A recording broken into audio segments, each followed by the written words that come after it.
మేము ఇక్కడికి వస్తా ఉంటే కల్పన అని ఒక అమ్మాయి కలిసింది. పక్కన ఏదో షాప్ లో పనిచేస్తున్నట్టుంది.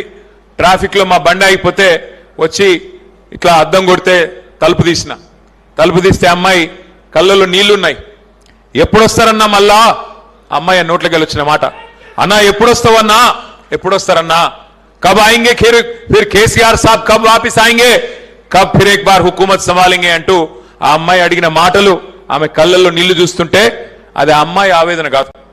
ఇవాళ రాష్ట్రంలో కాంగ్రెస్ ప్రభుత్వం చేతిలో దగాబడ్డ ప్రతి బిడ్డ, రైతు బిడ్డ కావచ్చు, లేదా ఒక సామాన్య మహిళ కావచ్చు, లేదా ఒక పెద్ద మనిషి కావచ్చు, 2 లక్షల ఉద్యోగాలని చెప్పి మోసపోయిన తెలంగాణ తమ్ముళ్ళు చెల్లెలు కావచ్చు, ప్రతి మనిషి గుండెలో ఇలా ఒక్కటే ఉన్నది నినాదం, కాంగ్రెస్ పోవాలే, కేసీఆర్ రావాలే, కాంగ్రెస్ పోవాలే.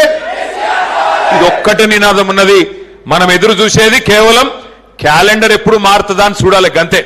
కానీ ఒకటి పక్క, కాంగ్రెస్ కేల్ ఖతం, దుకాణం బంద్, కేసీఆర్ తిరిగి వచ్చేది ముమ్మాటికి పక్క. ఇది ఎవరు మార్చలేరు.